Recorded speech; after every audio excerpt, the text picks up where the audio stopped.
किसी ने मजाक नहीं बनाया डॉक्टर। अल्बर्टो ने तो मुझे डांस भी सिखाया। वो तो मुझे घर भी छोड़ने आना चाहता था। समझ में नहीं आ रहा कि मैंने उस लड़की से ऐसे बात क्यों की। अल्बर्टो की वजह से या कुछ और। तुम कभी खुलकर बात क्यों नहीं करती हो? वो सिर्फ एक गलती थी। वो तब आई जब उसने अकेला देखा मुझे। उसने कहा मैं मुनाफिक हूँ, अपने अंधेपन का फायदा उठाकर मर्दों को माइल करती हूँ मैं। क्या?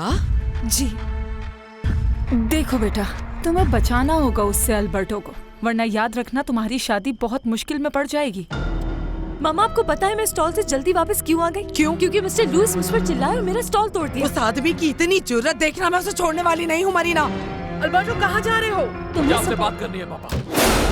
देखो बेटा, ऐसी लड़कियों के लिए घर वालों से नहीं उलझते। वो अपनी मासूमियत और बेचारगी दिखाकर तुम्हारी दौलत हासिल करना चाहती है। क्या हो और गया? तुम ऐसे मत कहें पापा। मैं उस लड़की से माफी मांगूंगा। ये कैसे सोचा? छोड़ दो उसे, जाने दो। तुमने तो वादा किया था ना मुझसे कि मैं उस अंधी लड़की के पीछे नहीं जाऊंगा, और अब तुम अपने ही बाप के सामने खड़े हो गए और चीख रहे हो। जाने दो इसे। कुछ गलत हो जाए? हाँ, वो कैसे? अगर तुम वाकई उससे प्यार करते हो ना, तो उसे खतरे में मत डालो। क्योंकि तुम्हारे होने वाले ससुर ने उस लड़की को उसकी औकात दिखाई, उसका स्टॉल तबाह कर दिया।